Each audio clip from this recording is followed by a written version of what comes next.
palë në vujtjet e tij.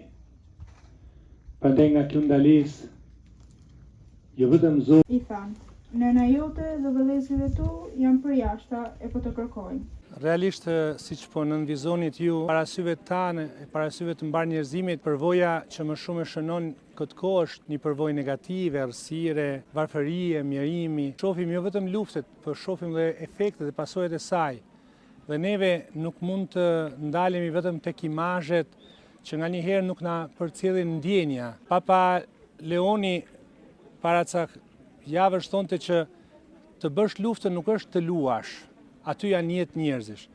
Por këtë e shohim dhe në efektet që përcjell në ekonominë e shumë shteteve, në varfërinë që akoma më shumë theksohet, në çmimet që rriten më shumë edhe për abuzimin dhe manipulimin e atyreve që kanë monopolin e disa pasurive të vendore.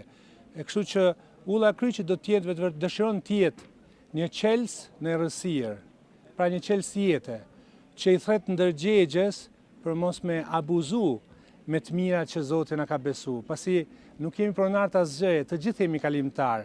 Edhe ata që po manipulojnë nga ky moment, ata duhet kuptojnë që ata janë para Zotit. Edhe ata një ditë do të përgjigjen për përgjegjësitë e tyre. Më shumë se fola u luta, sepse të folurit sot ka psuar një inflaksion. Fjalët nuk prekin më kërkënd. Jo vetëm fjalët, por edhe faktet. Të mos shofësh më të ri në shumë zona të Shqipërisë, të mos shofësh më të ri të angazhuar në jetën reale të shoqërisë sonë, o zëvendësimin e tyre me shumë persona që vinë nga vende tjera që janë mirë se ardhur, por në Shqipëri ka vend për gjithë. Të mos shofësh pikërisht që brezët e ri shqiptar ta trashëgojnë tokën e tyre të bekuar, të shenjtë, të bukur, është një trishtim i madh, një keqardhje e madhe.